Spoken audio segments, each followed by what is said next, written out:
Bonsoir à tous, bienvenue dans votre émission, votre projet pour la Réunion.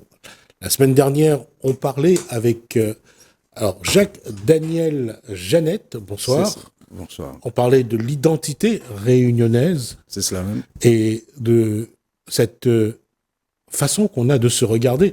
Parce que le premier problème, Jacques-Daniel, c'est quand on se regarde, nous, on est qui finalement? Ou les yab, moi, malais, un peu caf, un peu malbar, un peu malgache, un peu, mais difficile de dire que moi, un peu français, hein, parce que vu le faciès, nous l'avons un peu toutes finalement. On a caf, on a malbar, on a yab, chinois, mais nous les réunionnais malgré tout. Bien sûr. Avant tout, nous les réunionnais. Comment avoir une identité avec autant de complexité? Mais comment avoir... Alors, si on prend la genèse de l'humanité, déjà, on est constitué de neutrons, de protons, d'atomes, pour tous les humains, pour tous les matériels, tout ce qui existe sur Terre et dans l'univers. Et donc, nous, on a eu de la chance d'être nés, comme on dit, Lavilliers, quelque part, c'est-à-dire sur l'île de la Réunion. Oui.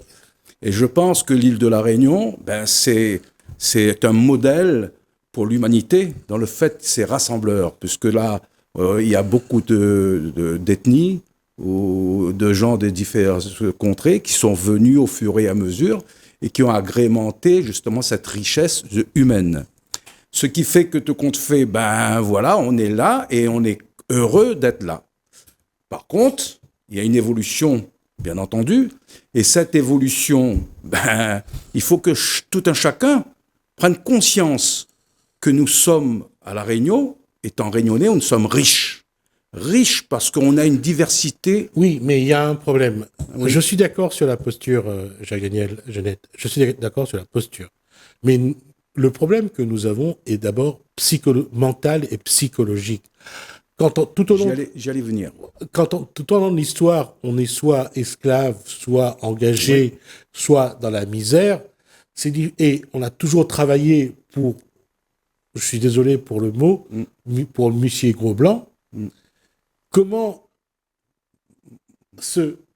s'émanciper de ça pour se considérer comme un Réunionnais ou une Réunionnaise à part entière? Voilà, Monsa dit ça au fur et à mesure, parce que moi, a fait un tableau, c'est-à-dire, regarde d'abord avec ma jumelle de loin, et puis après, il m'y approche au fur et à mesure.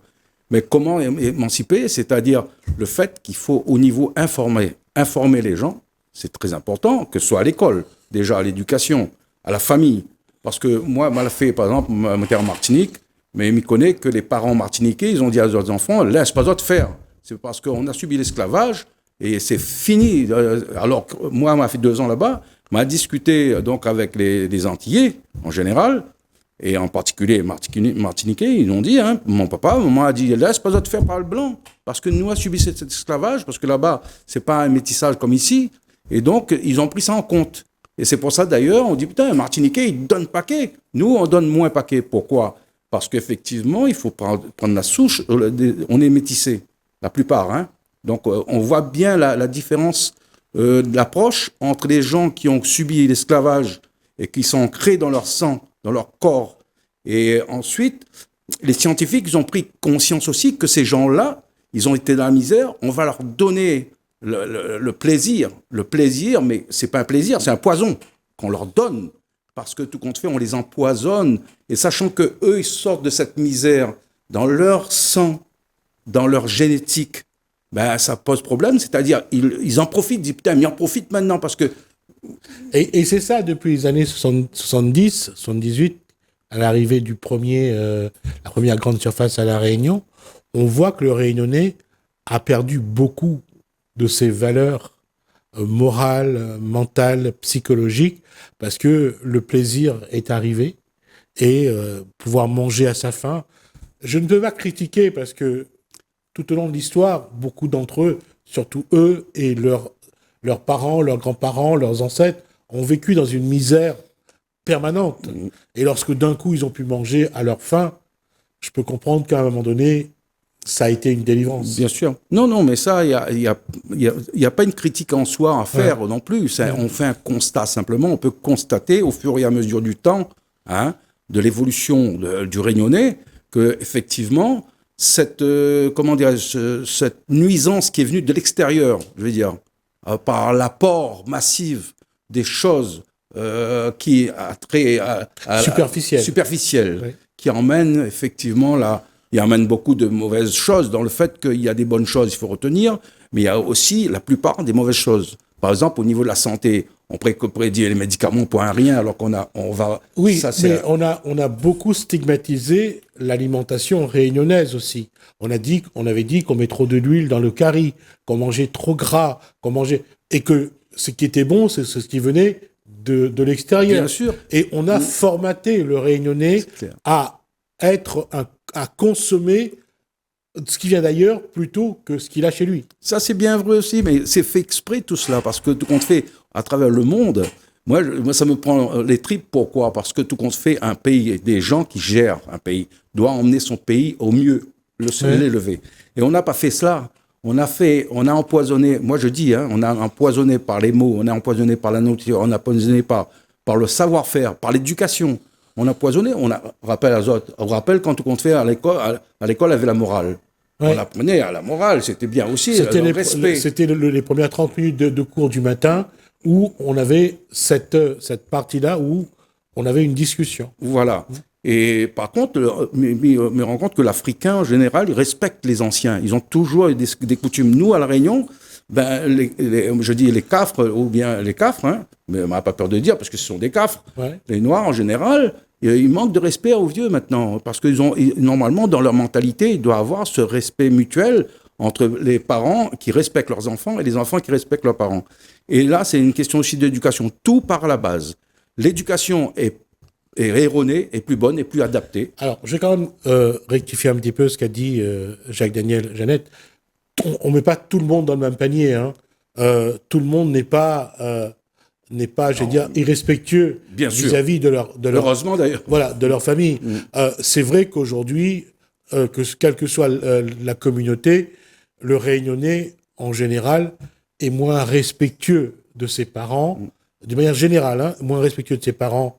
Et surtout, on le voit avec le développement des EHPAD, des structures qui accueillent les personnes âgées, le Réunionnais n'est plus prêt, comme avant, à subir le fait, et je dis subir parce que je ne veux pas non plus être faux cul, avoir chez soi une personne âgée, ce n'est pas une partie de plaisir non plus.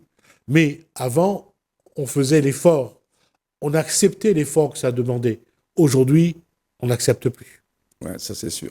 C'est sûr parce que tout compte fait, les gens ils cherchent. Et puis, il faut dire que notre intelligence se développe de plus en plus et que la qualité de la vie se dégrade. Et en même temps, on est conscient maintenant que la vie est courte pour un humain. Parce que par rapport au cerveau qu'on a, on peut vivre 100, 200 ans, 150 ans, 200 ans. Ouais. Mais ils se prennent conscience que tout compte fait, en général, que la vie est difficile, on devient plus égoïste. Et en même temps, on tombe malade assez rapidement. On dit on va vivre plus longtemps, certes, mais malade. Est-ce que ça vaut le coup ? Et la question, et pour revenir là-dessus, le problème de la Réunion aussi, Jacques-Daniel Jeannette, c'est on ne tient pas compte assez de ce que nous sommes. On croit toujours qu'on est réunionnais, on est africain, parce qu'on est dans le contexte africain.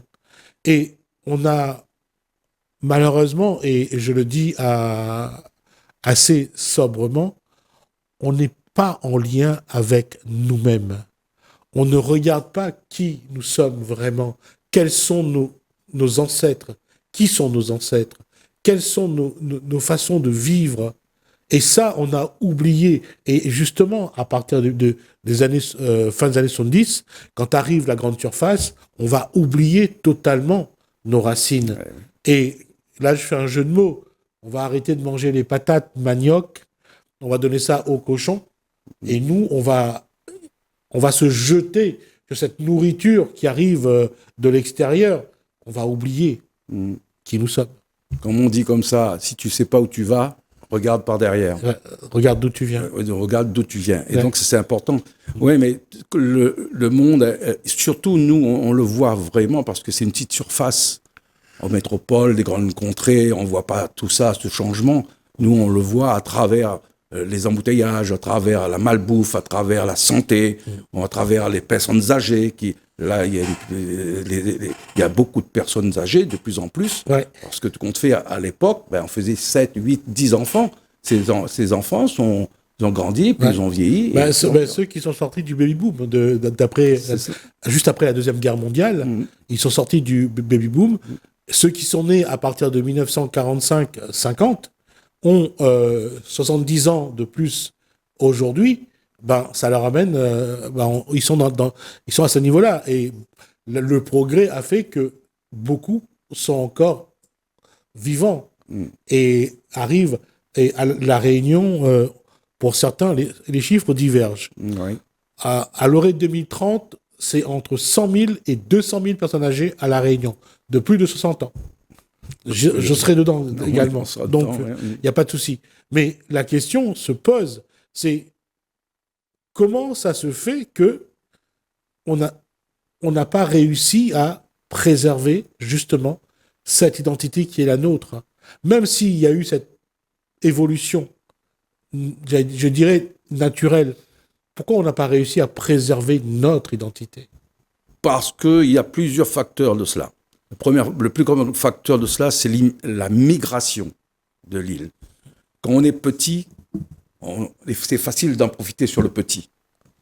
Donc, je dis, il y a une migration très importante, de plus en plus, qui efface l'identité réunionnaise. Je suis d'accord sur cette posture-là, mais le Réunionnais, oui. Est-ce qu'il se bat vraiment pour préserver ce qu'il est, ou il a tellement honte de son histoire, de sa misère, de l'esclavage, de l'engagisme, il a tellement honte de ça qu'il se projette en croyant qu'il est un métropolitain, qu'il est quelqu'un de l'extérieur, il ne veut plus regarder ses racines réunionnaises, il essaye de se projeter dans quelque chose de superficiel et de toute façon aléatoire.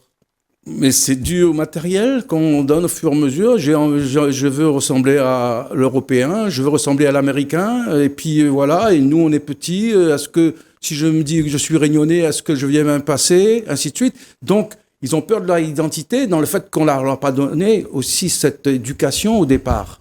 En disant comme ça, comme les Martiniquais, effectivement, c'est pour ça, c'est un peuple martiniquais que j'admire quelque peu dans le fait que les parents ont dit, vous avez une identité, vous existez, nous on existe, malgré qu'on est petits, et c'est cela, je veux dire. Oui, mais il y a un point commun entre les Martiniquais et les Réunionnais, c'est que la génération des années 60 à 80 à 2000 ont tous voulu que leurs enfants partent en métropole.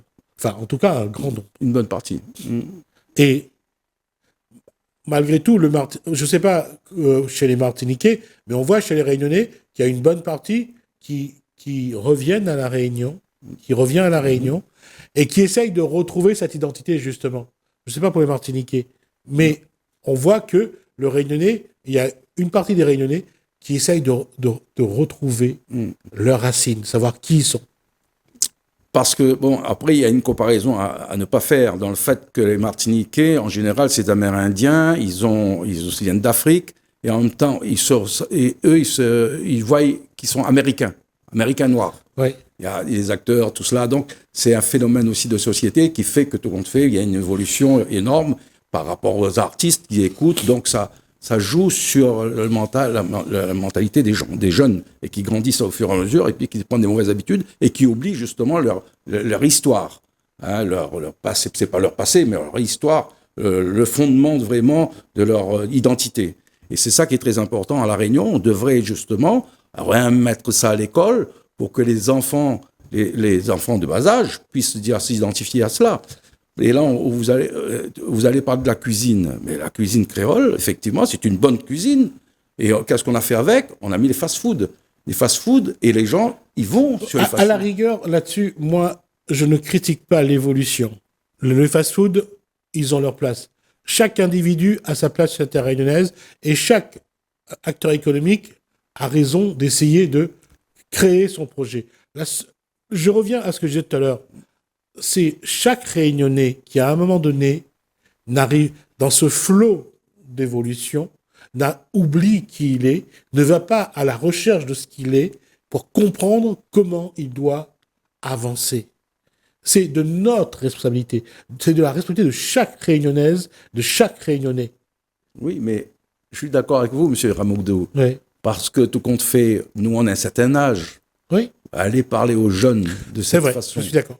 Donc, ça part à la base, tout part à l'éducation. Oui, et si à l'éducation, on ne reformate pas, effectivement, la structure de l'éducation nationale pour nous à La Réunion, parce qu'on veut faire de photocopie de La Réunion, c'est un département certes, vers la métropole. C'est pas possible. C'est pas possible. Nous, on a notre identité, on est insulaire. Donc, ça veut dire que tout compte fait, on doit vivre notre vie, nous, sur cette île, avec nos façons, notre social, notre passé, ainsi de suite. Il ne faut pas que les gens de l'extérieur, sans pour cela parler du racisme ou quoi que ce soit. Parce que dès qu'on parle comme ça, on va dire « Ah, il est raciste ». Non, il n'y a pas de racisme. C'est le fait, encore une fois, il faut préserver nos terres aussi, parce qu'il y a tout ça qui joue la préservation des terres. Tout à fait, c'est vrai. Et là, je parle par exemple, si je parle de migration vraiment, excusez-moi, si je parle de migration vraiment, ben, il y a de quoi faire à hauteur. Donc, oui, non, je suis d'accord. Je suis d'accord là-dessus. Mais malgré tout, c'est ça qui est encore plus... De part, et là-dessus, Jeannette a raison, il y a eu on a mis en place un contexte qui a fait que le Réunionnais a oublié peu à peu son identité et aller vers autre chose. Ce qui demande un double effort aux Réunionnais pour aller vers ce qu'il est. C'est clair. Et c'est là que nous avons conscience d'abord. C'est là que nous avons une tâche encore plus forte. Voilà. Pour ne pas oublier nos racines, c'est que nous devons à un moment donné nous détacher. D'où, excusez-moi, mais d'où la conférence des 1000. Ouais. La conférence des 1000, je trouve, avec un peu d'expérience, de vécu, je crois que c'est une bonne chose qui arrive à point. Ouais. Parce que ça va peut-être après aller à volo par la suite. Vu le contexte géopolitique international qui est en ce moment, si actuellement le peuple réunionnais, c'est pas dire comme ça, il va faire de la révolution, quoi que ce soit, là, il n'y a rien de cela. Il faut que le peuple réunionnais, les jeunes, soient conscients que s'ils ne se réveillent pas et qu'ils ne viennent pas à la conférence des 1000 pour voir exactement ce qui en est, pour pouvoir s'intéresser à la chose, je crois que ça va avoir un gros souci, gros problème par la suite. Il faut se le dire parce qu'on voit qu'en Bretagne, les Bretons se bougent.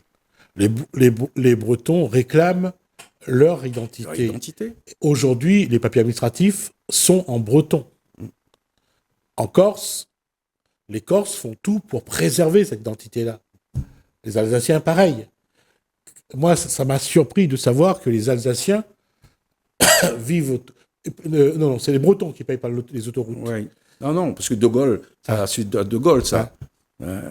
On voit que chacun, en métropole, chaque région a fait en sorte de préserver leur identité. Qu'est-ce qui se passe ? Pourquoi le Réunionnais, lui, il veut se fondre dans une masse qui ne veut même pas exister ? Alors, le paradoxe, c'est que lorsqu'on est en métropole, et là, hop, on se regroupe, et on mange carilante, et tomate, on mange le riz, on dit, allons faire une affaire, et on fait une affaire. Mais arrive ici, plof, et là, on regarde où de travers, ainsi de suite, au lieu d'être soudés, au contraire, plus soudés, pour pouvoir justement dire comme ça, on fait bloc, et là, ensuite, on fait valoir nos droits, ainsi de suite, quoi. Et ça suit, ça fait boule de neige. Et c'est dommage, parce que moi, j'ai vécu ça à l'armée. Ah non, moi, j'ai vécu ça une fois au moins en métropole, c'est vrai. Oui, on se retrouvait, allez, hop, on se remettait en réunionnais, on faisait une petite cuisine, une petite tambouille, donc se rassembler. Ici, non, c'est pas le cas, on est complètement divisé, parce que divisé pour mieux régner. Alors, on va terminer cet échange, parce qu'on arrive au terme des 20 minutes, Daniel. La question, c'est, on va aller vers cette deuxième étape de la conférence des 1000, nous les là, la prochaine fois. Alors, comment faire pour que nous soyons chez nous, sur notre île, et qu'on puisse prendre des décisions, pour dire que on existe, pas par rapport aux autres, mais on existe en tant que tel. Comment ? C'est la question qu'il va falloir réfléchir pour la prochaine fois, la prochaine émission. Et là, je peux vous un peu de ça, mais bon, ça va être un peu trop long, mais je veux dire par là que comment, effectivement, comme j'ai dit encore une fois, dans un bol qui contient 1 litre d'eau, on ne peut pas rentrer 10 litres. D'accord. C'est simple, net et précis. Parce que tout compte fait, un jour, il y aura une grande catastrophe sur cette île. Parce que tant qu'on fait rentrer les gens, et là, ce n'est pas du racisme, c'est une logique qu'on voit sur le terrain. D'ailleurs, l'économie est prise en flagrant délit dans le fait que les embouteillages, quand le gars il rentre au travail, moi j'ai une entreprise, je dis au gars, ok, bon ben à 8h, sois là. Le mec dit, chaque fois il dit, mais patron, l'embouteillage, et en même temps, une conséquence, ça coûte de l'argent, puisque ça bouffe de l'essence, et ainsi de suite. Bref, il y a une réalité aussi aujourd'hui. Pourquoi un certain nombre de pays dans le monde sont en train de fermer leurs frontières, y compris la France, le Canada. On voit avec la Hongrie, avec Orban. Oui, Orban. On voit qu'il y a actuellement la mise en place d'un système où les contrôles aux frontières vont être augmentés. On voit que les gens se replient un petit peu sur eux-mêmes, pas un petit peu, même parfois beaucoup, et qu'on ne veut plus de ceux qui arrivent. Ouais. C'est pareil, c'est la politique internationale qui était mise en place dans le fait que l'Europe croyait qu'elle allait être le roi du monde. Et avec les BRICS, qui a inversé la vapeur. Alors, le BRICS, c'est Brésil, Russie, Chine, Inde, Chine et Sud-Afrique. Oui. Afrique du Sud. Maintenant, il y a énormément de gens qui sont pays qui sont accostés à cela. Hein. Ouais. Et donc, maintenant, ça fait opposition à cela. Ils ne peuvent plus faire le gouvernement mondial comme c'était convenu dans leur tête, en disant comme ça, les Américains et les Anglais qui pouvaient dominer le monde. Et c'est ce qu'ils voulaient faire. Mais patatras, tous tombent en vrac. On va débattre de ça la prochaine fois. Très intéressant. Jacques Daniel. Non, c'est pour montrer qu'il faut arrêter de culpabiliser. À chaque fois qu'on nous dit on est raciste. Si demain les gens pensent que je suis raciste, alors c'est leur problème, c'est pas le mien. C'est ça le contexte. C'est trop facile de dire comme ça on est raciste, alors que tout compte fait, on a dans la tête, dans le fait qu'on dit les choses comme elles sont, on a l'habitude, c'est notre façon de faire. Et donc les gens n'apprécient pas. Et quand on dit la vérité, on détourne, on va dire comme ça, t'es raciste, t'es méchant, t'es ceci, t'es cela. Voilà. Alors, ça va être la discussion de la prochaine fois. Jacques-Daniel, Jeannette, merci pour cet échange-là ici. Merci à vous de nous avoir suivis. Merci Daniel, merci François, je vous dis à bientôt.